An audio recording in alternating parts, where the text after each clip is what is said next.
Shalom famille, que Dieu vous bénisse et que sa paix demeure sur votre vie dans le nom de notre Seigneur Jésus-Christ. Alléluia. Votre serviteur le prophète Ézéchiel Conan, leader du ministère des Oliviers en action pour Christ. Alléluia. Que Dieu nous bénisse. Ce soir encore nous voulons partager un thème ensemble intitulé « Comment obtenir son miracle ?» Alléluia. Comment obtenir son miracle? Et notre texte de base est tiré de Luc chapitre 5, du verset 17 jusqu'au verset 26. La Bible déclare: un jour Jésus enseignait, des pharisiens et des docteurs de la loi étaient assis là, venus de tous les villages de la Galilée, de la Judée et de Jérusalem. Et la puissance du Seigneur se manifestait par des guérisons. Et voici des gens portant sur un lit un homme qui était paralytique, cherchaient à le faire entrer et à le placer sous ses regards. Comme il ne savait pas où l'introduire à cause de la foule, il montait sur le toit et il le descendit par une couverture avec son lit au milieu de l'assemblée devant Jésus. Voyant leur foi, Jésus dit: « Homme, tes péchés te sont pardonnés. » Les scribes et les pharisiens se mirent à raisonner et à dire: « Qui est celui-ci qui profère des blasphèmes? Qui peut pardonner les péchés si ce n'est Dieu? » Jésus, connaissant leurs pensées, prit la parole et leur dit: « Quelle pensée avez-vous dans vos cœurs? Lequel est le plus aisé de dire: tes péchés te sont pardonnés, ou de dire: lève-toi et marche? Or, afin que vous sachiez que le Fils de l'homme a sur la terre le pouvoir de pardonner les péchés, je te l'ordonne, dit-il au paralytique: lève-toi, prends ton lit et va dans ta maison. » Verset 25. Et à l'instant, il se leva en leur présence, prit le lit sur lequel il était couché et s'en alla dans sa maison, glorifiant Dieu. Verset 26. Tous étaient dans l'étonnement et glorifiaient Dieu, remplis de crainte. Ils disaient: nous avons vu aujourd'hui des choses étranges. Alléluia. Eux-mêmes ils disent: nous avons vu des choses étranges. Alléluia. Lorsque nous parcourons le texte de Luc, chapitre 5, à partir du verset 17, alléluia, la Bible nous parle de cet homme qui était paralytique. La Bible ne donne pas de précision sur cet homme. Qu'est-ce qui a été à l'origine de sa paralysie? La Bible ne nous explique pas. La Bible nous dit que cet homme était paralytique et il a été porté par 4 personnes. Et ces 4 personnes-là arrivaient quelque part, ont entendu que Jésus était dans une maison quelque part. Donc qu'est-ce qu'ils vont faire? Alléluia. Ils vont prendre le malade sur le brancard, monter sur le toit, ouvrir la toiture, faire descendre le malade devant notre Seigneur Jésus-Christ. Alléluia. Lorsque le Seigneur voit ces choses, le Seigneur dit non. Il avait dit le Seigneur voyant leur foi. Alléluia. Dans d'autres versions, on dit voyant leur foi. Et le Seigneur va guérir cet homme et il va lui dire: lève-toi, prends ton lit et marche. Avant de lui dire: lève-toi, prends ton lit et marche, il lui dit: tes péchés te sont pardonnés. Alléluia. Nous partons sur ce texte, alléluia, de base, afin de placer certains fondements, alléluia, qui peuvent nous permettre d'entrer dans notre miracle. Alléluia. Cet homme paralytique a eu son miracle, mais il y a certains éléments qu'il a eu à faire avant qu'il puisse entrer dans son miracle. C'est de cela que nous allons parler ce soir. Alléluia. C'est pourquoi, bien aimé, sois connecté, alléluia, à cet enseignement que nous allons partager ensemble. Que Dieu te bénisse et que sa faveur demeure sur ta vie. Bon entendement à chacun de nous au nom puissant de Jésus-Christ. Alléluia. Donc, je parle d'abord du paralytique. La Bible dit un paralytique était porté par 4 hommes. La Bible ne définit pas l'année de sa paralysie. La Bible ne parle pas des conditions dans lesquelles il a été paralysé. Mais la Bible nous dit que cet homme paralytique a été porté par 4 hommes. Et ces 4 hommes arrivent quelque part où il y a une foule. Mais ils veulent rencontrer le Seigneur Jésus pour que le Seigneur Jésus opère le miracle. Alléluia. De cet homme. La première des choses dont je me suis posé, ou bien la première réflexion que j'ai eue, c'est que pourquoi est-ce que ces 4 hommes ils étaient aussi motivés à ce que cette personne qui était sur le brancard soit guérie? Pourquoi ces 4 hommes étaient aussi motivés pour que cet homme qui était sur le brancard soit guéri? Sans doute, c'est que cet homme, pendant qu'il était encore en pleine forme et qu'il n'était pas paralysé, était un homme de bien. Sans doute, il a fait du bien à ces gens pour que des gens puissent le transporter. La Bible ne définit pas le kilométrage, là où ils sont quittés pour arriver avec cet homme.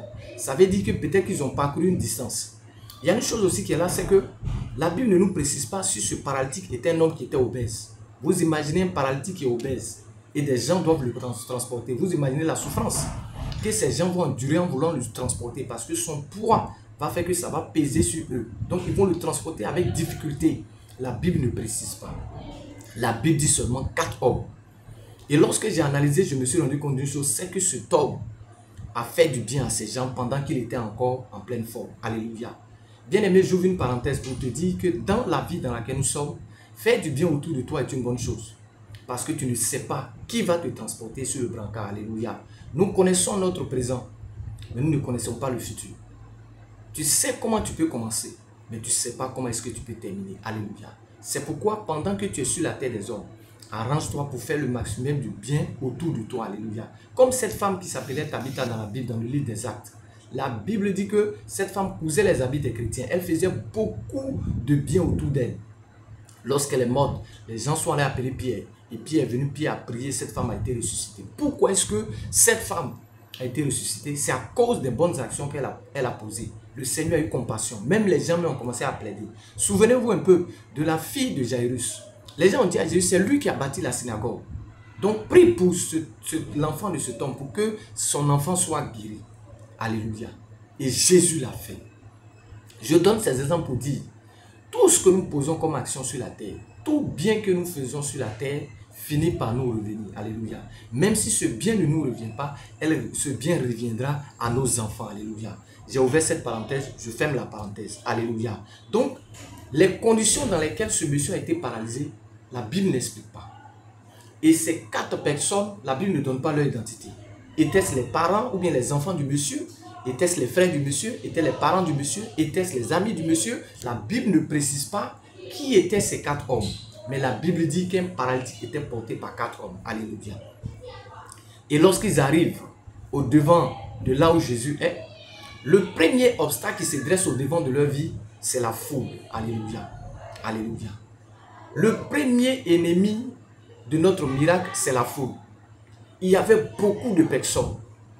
Et donc, quand nous lisons dans d'autres versions, la Bible dit qu'il y avait du monde. Et s'il y a du monde, comment est-ce qu'ils vont passer? Parce que parmi tout ce monde, chacun a son problème. Certains sont venus pour entendre Jésus parler, l'écouter par rapport à sa sagesse, comme les scribes, les pharisiens. D'autres venaient pour le tenter. Mais il y en a aussi qui venaient parce qu'ils voulaient voir un miracle dans leur vie. Il y en a qui venaient parce qu'ils voulaient voir aussi quelque chose être changé dans leur vie. Alléluia. Certainement, il y en a aussi qui étaient venus avec le malade qui était aussi paralytique ou qui avait peut-être un autre mal. Alléluia. Parce que la Bible dit que la puissance de Dieu se manifestait par des guérisons. On savait dire que sans doute ce n'était pas le seul malade. Donc imaginez un peu la foule qui est au devant de lui, où chacun veut passer avec son malade. Qu'est-ce qu'ils vont faire? Et les 4 hommes vont commencer à réfléchir. Ils vont commencer à se poser des questions. Mais Seigneur, qu'est-ce que nous devons faire? Alléluia. La foi est la chose qui nous donne les stratégies, les méthodes pour que Jésus nous donne le miracle. Alléluia. Ces hommes se sont dit non, il faut qu'on fasse quelque chose. Alléluia. Ils ont commencé à réfléchir. Comment faire pour contourner la foule?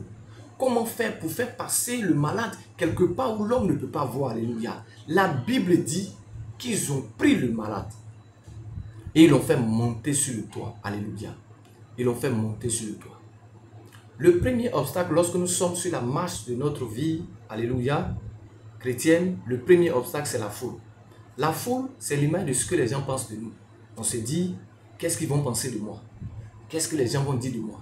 Le qu'est-ce que est quelque chose qui peut empêcher Dieu d'agir dans ta vie. Parce que nous sommes dans un monde, alléluia, où nous vivons par la foi pour plaire à Dieu. Pour pouvoir plaire à Dieu, il faut vivre par la foi. La foi, seul est l'élément qui te permet de plaire à Dieu. Alléluia. C'est pourquoi, si tu te laisses influencer par la foule, il y a des choses que tu ne pourras pas avoir. Il y a des miracles pour lesquels tu ne pourras pas expérimenter. Parce que quoi? Tu te laisses influencer par la foule. Les 4 hommes sont arrivés avec le malade. Ils ont vu la foule. Ils se sont dit, la foule est une opportunité pour nous. Alléluia. Ils n'ont pas regardé la foule comme ils devaient regarder. Mais ils ont regardé. Parce que si la foule n'était pas là, alléluia, ils allaient vouloir passer par la porte. Arriver par la porte, peut-être qu'ils allaient être bloqués. Mais à cause de la foule, qu'est-ce qu'ils ont fait? Ils sont passés par le toit. Parce qu'ils savaient au moins que sur le toit, il n'y avait personne. C'était la seule entrée. Alléluia. Lorsque tu es sur la voie de ton miracle, alléluia, la foi est importante. Parce que la foi crée des portes là où on ne peut pas penser qu'il peut y avoir une porte. Alléluia. La foi crée des issues là où tu ne peux pas penser qu'il peut y avoir une entrée par là. Alléluia. Lorsque tu es un homme de foi, Dieu est capable de faire passer les choses là où tu ne peux pas espérer. Alléluia. Nous nous rappelons de l'histoire dans la Bible de cet homme.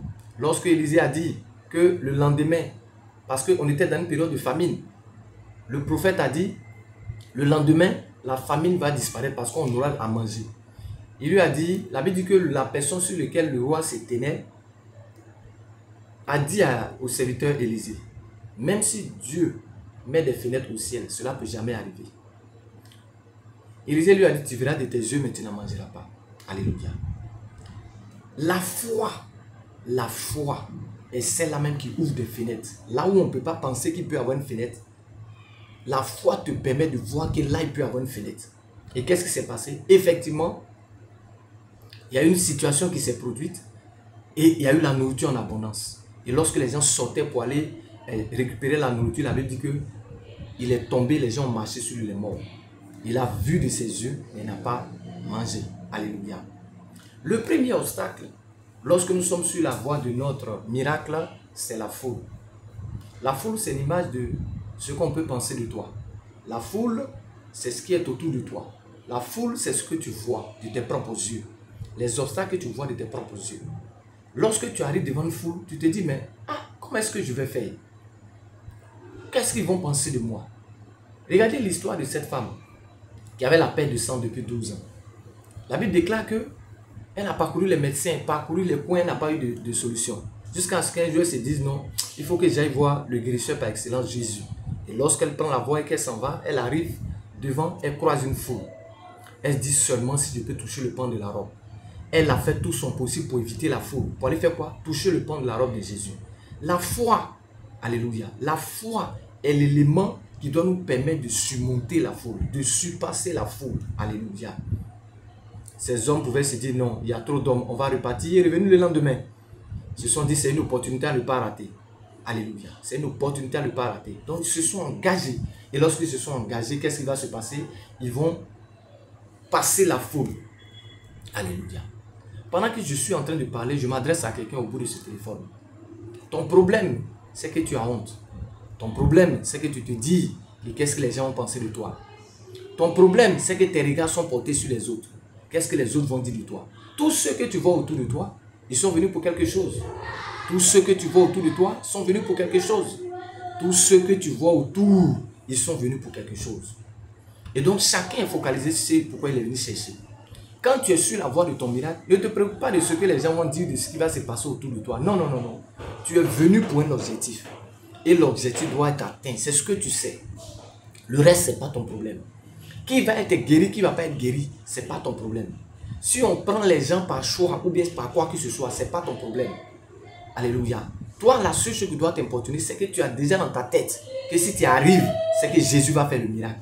Donc, mets cette pensée dans ta tête et continue selon cette pensée. Au nom de Jésus-Christ. Alléluia. Donc, ne te préoccupe pas de la foule. Lorsque tu es sur la voie de ton miracle, ne te préoccupe pas de la foule. Concentre-toi sur l'objectif. Au nom de Jésus-Christ. Et tu verras Dieu faire. Le deuxième obstacle, c'est que ils se sont dit, imaginez un peu la condition dans laquelle ces hommes-là transportent cet homme pour le soulever, pour l'envoyer là-haut. Pour l'envoyer là-haut, c'est difficile. Mais ils n'avaient pas peur. Ils n'avaient pas peur de tomber. Parce que lorsque tu es sur la voie de ton miracle et que tu as la foi, alléluia, tu n'as pas peur. Le deuxième obstacle qui nous empêche d'entrer dans notre miracle, c'est la peur, c'est la crainte. Remarquez l'histoire de Pierre. Pierre qui voit Jésus marcher sur l'eau. Il dit à Jésus, si c'est toi, ordonne que je vienne. Jésus dit, viens. Et il commence à marcher sur l'eau. Pendant que Pierre commence à regarder les vagues et les vents qui ont commencé à remuer l'eau, quand la peur est entrée dans son cœur, qu'est-ce qui s'est passé? Pierre a commencé à faire quoi? À sombrer. Jusqu'à ce que Jésus vienne l'attraper pour le faire ressortir. Alléluia. Vous imaginez? C'est la même chose. Ces hommes se sont dit, mais il ne faudrait pas qu'on ait peur. On fonce et on fonce. Alléluia. Lorsque je lis ce texte, je suis tellement émerveillé du comportement des 4 hommes. Je suis tellement surpris du comportement des 4 hommes. Comment est-ce qu'on peut se battre jusqu'à vouloir mourir pour un homme? Alléluia. Et on le transporte quand on l'envoie là-haut. Alléluia. Donc le deuxième obstacle, c'est la peur. N'aie pas peur lorsque tu es sur la voie de ton miracle. Alléluia. La troisième chose, lorsqu'ils arrivent et qu'ils sont sur le toit maintenant, il y a un autre travail qu'ils doivent faire, c'est quoi? C'est d'ouvrir le toit. D'ouvrir le toit et de faire entrer le malade. Alléluia. C'est d'ouvrir le toit. Comment est-ce qu'ils ouvrent le toit? Avec quoi ils ouvrent le toit? Ils se disent, mais le toit, c'est la maison de quelqu'un. La toiture, c'est la toiture de quelqu'un. Est-ce qu'on a les moyens même de pouvoir rembourser quand on va finir tout ça? Quand on va finir de faire tout ça et qu'on va déposer le malade, que Jésus va le guérir. Qui paie les toitures que vous avez enlevées? La question reste posée. Donc eux-mêmes, les 4, ils commencent à discuter. Mais qu'est-ce qu'on fait? Qu'est-ce qu'on fait? Et eux, ils vont s'entendre. D'autres vont dire non, on a déjà commencé, on est déjà engagé. Continuons. Alléluia. Continuons. Alléluia. Continuons. Alléluia. Pendant que je parle, mon esprit va sur la vie de quelqu'un. Tu as commencé quelque chose et jusqu'à présent, tu es découragé, tu veux abandonner. Alléluia. Je veux t'encourager à continuer. Continue parce que le miracle est au bout. Ces hommes ont dû faire quoi? Enlever la toiture. Enlever la toiture, c'est le travail. Enlever la toiture, c'est le travail. Ils ont dû travailler, ils ont dû saigner, ils ont dû transpirer. Alléluia. Pour enlever la toiture. Nous savons tous comment on fait la toiture. La toiture, on met les pointes ainsi de suite pour que ce soit solide, pour ne pas quand il pleut, l'eau passe pour se retrouver dans la maison. Donc vous imaginez un peu enlever ces pointes, ou bien ces tuiles à leur époque, ou bien je ne sais pas quelle matière qui était utilisée. Enlever tout ça. Et maintenant, se préparer à faire descendre le malade. Et il y a une question aussi qui est aussi, il y a un point aussi qui est aussi intéressant, c'est que monter sur la toiture, c'est dangereux. Parce qu'on peut tomber dans la maison. Si la charpente n'est pas bien faite, tout le monde, les 4, plus le paralytique, ça fait 5 personnes sur la toiture, peuvent tomber dans la maison. Et se blesser même. Mais ils se sont dit non. Vous savez, il y a une particularité dans la foi, c'est que la foi te soutient d'une manière où les gens ne peuvent pas comprendre. La foi était en activité. La foi était en activité. La toiture sur laquelle ils étaient là, la foi était en activité. C'est sur leur foi ils étaient arrêtés. Ils n'étaient pas arrêtés sur la toiture. C'est pourquoi lisez bien. Quand on continue la suite de l'histoire, la Bible dit, Jésus voyant leur foi. Quand Jésus a soulevé sa tête, il a dit, ouais, voyant leur foi. C'est-à-dire qu'ils étaient arrêtés sur leur foi. Ils ne pouvaient pas descendre parce que la foi était comme un tapis. La foi était comme, je veux dire, un escalier ou bien quelque chose qui les suspendait, qui permettait à ce qu'ils soient maintenus. C'est comme lorsque Pierre partait vers Jésus. La foi le faisait être comme marcher, être sur l'eau. La foi ne faisait qu'il ne pouvait pas descendre, alléluia, dans l'eau. Mais lorsque la foi a commencé à disparaître, qu'est-ce qui va se passer? Commencer à descendre, alléluia. Et c'est ce qui s'est passé pour ces 4 hommes. Ils ne sont pas descendus de la maison. Leur poids n'a pas agi sur la maison parce qu'ils étaient arrêtés sur leur foi. C'est la foi qui permettait à ces gens-là de se maintenir. Alléluia. Alléluia. Rends gloire à Dieu ce matin. Parce qu'il ouvre encore ton esprit. Alléluia. Lorsque tu es engagé pour ton miracle, ta foi seule peut te maintenir là où les gens ne peuvent pas penser. La foi seule peut te maintenir là où les gens ne peuvent pas penser. Certainement, ton entreprise est au bord du faillite. Tu te dis non, c'est fini, ça là c'est terminé, je vais tomber. Bien aimé, je vais te dire, ta foi seule pourra te maintenir. Alléluia. Malgré que tu n'as pas les chiffres que tu dois avoir, mais la foi va te maintenir une certaine statut, une certaine stabilité. Alléluia. Où tu ne descendras pas. Alléluia. Alléluia. Alléluia. Ces hommes ont dû saigner. Sur la voie de notre miracle, alléluia, il y a des gens qui viendront nous aider. Mais il y a aussi notre part à jouer. Alléluia. Qu'est-ce qui va se passer par la suite? Ils ouvrent la toiture. Ils font descendre le malade. Le malade est en train de descendre doucement. Et il le dépose devant le Seigneur Jésus. Jésus soulève la tête, il regarde en haut. La Bible dit, voyons leur foi. Quand il a regardé ces 4 hommes, il a vu leur foi. La première des choses qu'il a dit à cet homme, tes péchés te sont pardonnés. Parce que la foi de ces hommes-là a fait quoi? Jésus était stupéfait par leur foi. Une foi qui dérange tout. Une foi qui enlève les toitures. Une foi qui les fait monter sur la maison pour enlever la toiture. La foi est bizarre. C'est pourquoi on ne peut pas expliquer la foi. Quand un homme a la foi, il fait des choses que les gens ne peuvent pas comprendre. Alléluia. Et donc, il dépose le malade devant Jésus. Jésus regarde le malade. Jésus dit, tes péchés te sont pardonnés. Automatiquement, les gens commencent à murmurer. Mais qui peut pardonner les péchés si ce n'est Dieu? Voici le raisonnement des pharisiens et autres. Jésus dit, pour que vous sachiez que moi, le Fils de l'homme, j'ai le pouvoir sur la terre de pardonner les péchés. Il dit, mais on te dit à quelqu'un, tes péchés sont pardonnés, et lève-toi, prends ton lit et marche là. Qu'est-ce qui est difficile? Effectivement, dis à quelqu'un, tes péchés te sont pardonnés, tout le monde peut te dire, oui. Va, ta dette est payée. Va, tu es libre. Tout le monde peut le dire. Mais dis à quelqu'un, lève-toi et marche. Quelqu'un qui est paralysé, ça fait des années. On ne connaît pas l'objet de sa paralysie. On ne sait pas qu'est-ce qui est à l'origine. S'il a marché sur quelque chose, bien quelqu'un lui a lancé un soir, ou bien qu'est-ce qui s'est passé, ou bien il a eu un accident, on ne connaît rien. Et tu lui dis comme ça, lève-toi, prends ton lit et marche. Les gens sont là, ils ne peuvent pas parler. Parce que la chose la plus facile, c'est de lui dire, tes péchés te sont pardonnés. La chose la plus difficile, c'est de lui dire, lève-toi. Parce que pourquoi est-ce qu'on l'a déposé là? C'est parce qu'il est paralysé. Pourquoi est-ce qu'on l'a déposé là? C'est parce qu'on voit Jésus faire un miracle. Pourquoi on l'a déposé là? C'est parce que les gens ont confiance que Jésus seul peut faire le miracle. Alléluia. Pendant que je tombe sur ce texte, le Seigneur ouvre mon esprit sur certaines réalités que nous rencontrons aujourd'hui dans nos vies et autour de nous. Regardez un peu. Des gens. Les 4 hommes sont l'image des pasteurs. Les pasteurs peuvent vous porter. Ils peuvent vous aider dans la foi. Ils peuvent faire tout ce qu'ils veulent. Mais quand vous arrivez dans la présence de Dieu, vous avez votre rôle à jouer. Jésus n'a pas dit à cause de ces 4 hommes, prends ton lit et marche. Non, non, non. Jésus a dit, prends ton lit, lève-toi, prends ton lit et marche. Quand on lui a dit lève-toi, c'est lui qui s'est levé. C'est lui qui s'est levé. C'est lui qui s'est forcé pour se lever. Mais la foi que Jésus a vue, c'était la foi des 4 hommes. Nous, en tant que serviteurs de Dieu, nous sommes comme ces hommes. Nous vous transportons par la parole de Dieu. La parole de Dieu vous transporte. La parole de Dieu vous aide pour vous emmener vers le Seigneur Jésus. Mais lorsque vous êtes vers le Seigneur Jésus, votre foi aussi a besoin de se mettre en activité. Votre foi aussi a besoin de se mettre en action. Votre foi aussi a besoin de se mettre en action. C'est pourquoi beaucoup viennent à l'église et ils sont frustrés parce qu'ils n'expérimentent pas les miracles. Nous prions, nous jeûnons pour vous. Nous vous emmenons dans la présence de Dieu. Nous faisons notre effort, nos sacrifices pour vous emmener dans la présence de Dieu. Quel est le but de la parole de Dieu? C'est de préparer le peuple de Dieu.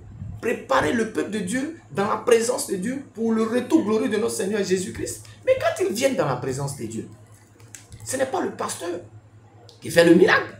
Le pasteur peut t'aider, le pasteur peut te mettre sur la voie. Le pasteur est comme celui-là même qui te tient dans le brancard. Alléluia. Et nous t'aidons par la parole. Nous t'aidons en te nourrissant. Nous t'aidons par les jeunes. Nous t'aidons avec des conseils. Mais lorsque vous arrivez dans la maison de Dieu, dans la présence de Dieu, après tous les efforts qu'on a fait, mettez votre foi en activité. C'est pourquoi beaucoup sont frustrés. Beaucoup ne voient pas la gloire de Dieu. Parce que pour eux, c'est le pasteur qui doit mettre sa foi en action. Non. Nous avons la foi en Dieu, que Dieu peut le faire. Mais quand vous vous retrouvez devant Dieu, vous devez témoigner aussi que vous avez la foi. Vous avez la foi dans tout ce qui est fait.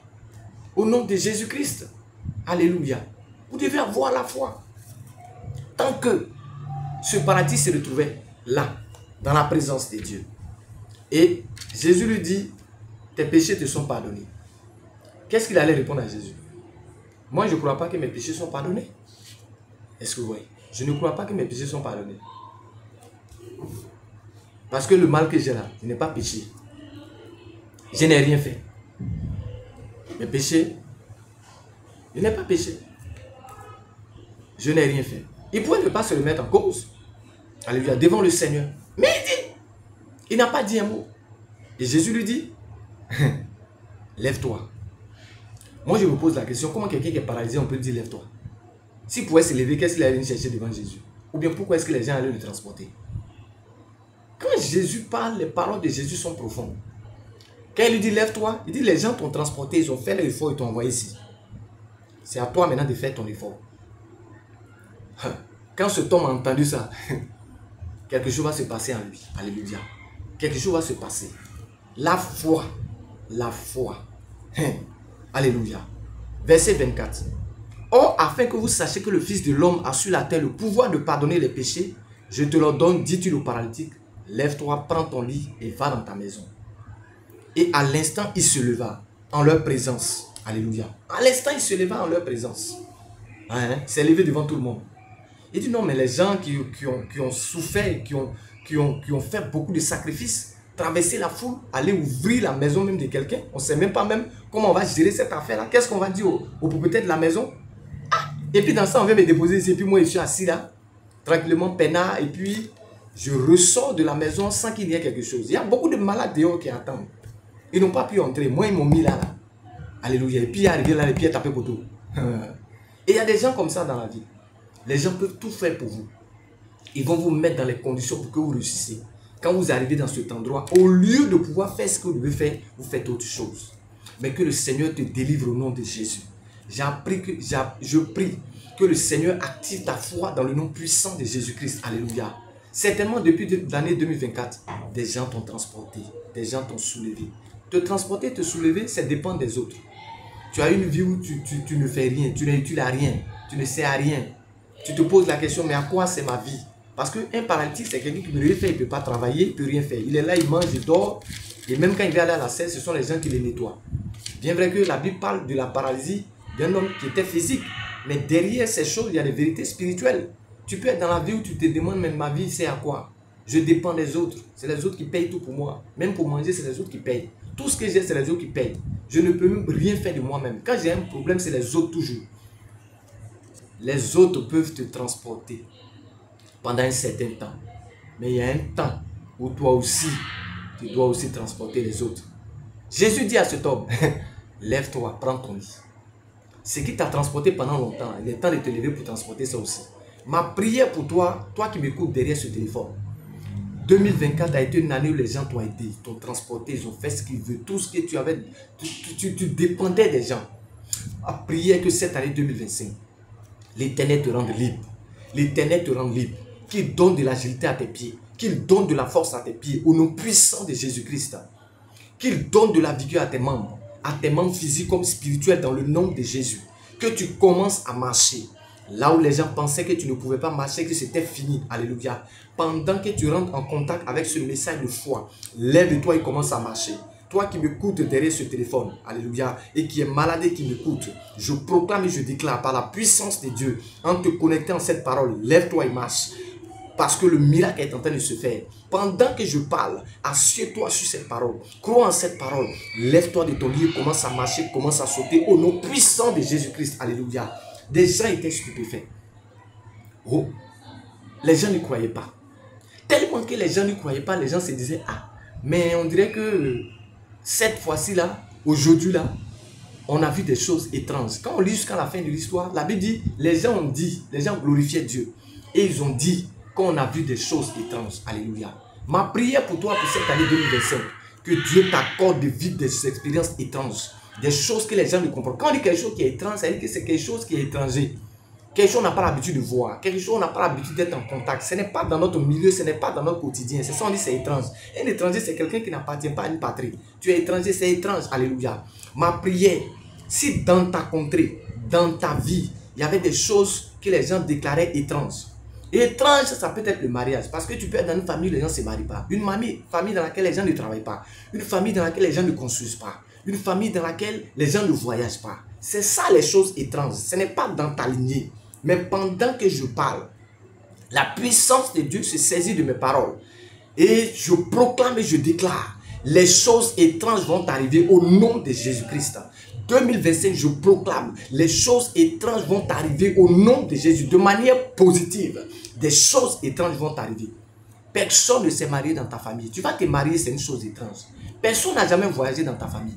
Tu vas voyager au nom puissant de Jésus. C'est quelque chose d'étrange. Alléluia. Je prie et je déclare que toutes les grâces et les bénédictions étranges que Dieu a prévues pour toi en cette année se débloquent, se débloquent, se débloquent au nom puissant de Jésus-Christ. Dis Amen fort. et entre dans ton miracle en cette année. Je proclame le miracle sur ta vie. Je proclame ta saison. Je proclame ta bénédiction. Je proclame ta faveur. Au nom puissant de Jésus-Christ, je libère par la puissance de Dieu, Père éternel des armées, Seigneur, les canaux, Seigneur, Père, qui permettront à cet homme de pouvoir être libre au nom de Jésus-Christ. Lève-toi et marche. Lève-toi. Lève-toi. Et lève-toi. Cette année, tu te lèveras. Cette année, tu soulèveras ton lit. Cette année, tu marcheras. Que tout ce qui t'appartient, qui n'est pas utile, tout ce qui n'appartient, qui ne peut pas se mouvoir, tout ce qui n'appartient, qui ne peut pas se déplacer, je proclame et je déclare, comme cet homme, la Bible dit qu'il ne pouvait pas se servir de ses pieds pour marcher. Ses pieds lui appartenaient, mais ses pieds ne pouvaient pas marcher. Alléluia. Pendant que je parle, le Seigneur ouvre mon esprit sur ta vie. Il y a des choses qui t'appartiennent que tu ne peux pas utiliser, mais qui peuvent te permettre d'aller de l'avant et d'aller plus vite. Je déclare, je décrète que toutes ces choses se mettent en activité pour te permettre d'avancer, de marcher dans le nom puissant de Jésus-Christ. Je déclare, je décrète toute paralysie spirituelle dans ta vie et dans tes affaires est détruite dans le nom de Jésus-Christ. Et je proclame la résurrection. Je proclame la résurrection de tes membres. Alléluia. Tu marcheras et tu avanceras au nom de Jésus-Christ. Alléluia. Continuons le texte. Alléluia. Et terminons par cette belle formule. Alléluia. Lorsqu'il est descendu devant le Seigneur Jésus, il est descendu par la toiture. Mais lorsqu'il a pris son lit et qu'il a commencé à marcher, il est sorti par la porte. Tous ceux qui ne l'avaient pas vu ont commencé à avoir les regards sur lui. Ils ont trouvé son miracle étrange. Alléluia. Je vais t'annoncer une bonne nouvelle. Tu marcheras avec assurance devant les gens. Tous ceux qui t'avaient vu lorsque tu partais ne vont pas te revoir lorsque tu reviendras. Alléluia. Pendant que tu écoutes ma parole, pendant que tu écoutes le message, la puissance de Dieu opère le changement. Afin que lorsque tu sors de la présence de Dieu, tu ne seras plus la même personne. Ceux qui t'ont vu partir dans le brancard.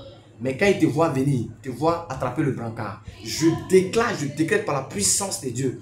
Tout ce que les gens t'avaient vu au départ, le comportement que les gens t'avaient vu au départ, les noms que les gens t'avaient donnés au départ. L'année passée, les gens t'ont donné toutes sortes de noms et ces noms ont affecté ta vie. Je déclare, je décrète, ton nom change, ton statut change au nom puissant de Jésus-Christ. On t'avait appelé paralytique, on t'appellera l'homme qui marche. L'homme qui marche, le ressuscité. Je déclare, je décrète que 2025 soit une année de résurrection à tous les niveaux dans ta vie au nom puissant de Jésus. Jésus ressuscite tes finances. Jésus ressuscite ton argent. Au nom de Jésus-Christ, je déclare et je décrète par la puissance de Dieu. Toi qui étais malade de manière physique, je déclare la guérison. Si tu écoutes ce message, tu entends la parole de Dieu. Mets foi en cette parole. Lève-toi et marche. Lève-toi et marche dans ta chambre. Lève-toi et marche. Toi qui m'écoutes, lève-toi et marche par la puissance de Dieu. Je déclare, je décrète, lève-toi et marche au nom de Jésus-Christ. Merci Seigneur pour ta grâce. Bien-aimé, n'oublie pas de t'abonner à ma chaîne. Si tu veux écouter encore d'autres vidéos, d'autres messages du prophète Ézéchiel, abonne-toi à ma chaîne, alléluia, et tu seras béni. Alléluia. Que Dieu te bénisse et que sa paix demeure sur ta vie et sur ta famille. Si tu as aimé le message, partage-le. Alléluia. Et rendons gloire à Dieu ensemble dans le nom de Jésus-Christ. Que Dieu te bénisse et que sa paix demeure sur ta vie. Tous ceux qui sont abonnés à ma page, alléluia, vous pouvez m'écrire en inbox et nous prierons ensemble. Car c'est pour cela que le Seigneur nous a mis, alléluia, sur cette plateforme. Que Dieu te bénisse. Pour toutes vos préoccupations, vous avez les numéros de téléphone, vous pouvez appeler. Pour tous ceux aussi qui sont bénis par nos messages et qui veulent nous soutenir, vous avez nos différents contacts, alléluia, sur le site de cette page. Que Dieu vous bénisse et que sa paix demeure sur votre vie au nom de Jésus-Christ. Que Dieu vous bénisse et que sa paix demeure sur votre vie dans le nom de notre Seigneur Jésus-Christ. N'oublie pas de t'abonner à notre page afin de continuer de recevoir nos messages et nos enseignements. Si ces messages te font du bien, bien-aimé, tu peux nous soutenir, alléluia, financièrement, spirituellement, matériellement. Nous sommes actuellement en train de bâtir le temple du côté de Benjerville, alléluia. Donc tu seras le bienvenu si tu peux nous aider à pouvoir finir la construction du temple. Nos différents numéros, alléluia, sont enregistrés sur le site. Vous pouvez nous appeler si vous avez des préoccupations, alléluia, on se fera le plaisir de vous aider. Bientôt vous nous verrez en direct, alléluia. Nous sommes en train de travailler pour que bientôt nous puissions passer en direct, alléluia. Que Dieu vous bénisse pour tout cela même. alléluia, qui se sont joints à nous dans ce travail. Qui se sont joints à nous dans ce travail. Que Dieu vous bénisse, alléluia. Et ce pourquoi vous êtes venus sur ce site, alléluia. Le Seigneur se souviendra de vous. Le Seigneur exaucera vos vœux et vos prières dans le nom puissant de Jésus-Christ. Que Dieu vous bénisse et que sa paix demeure sur votre vie au nom de Jésus-Christ. Alléluia.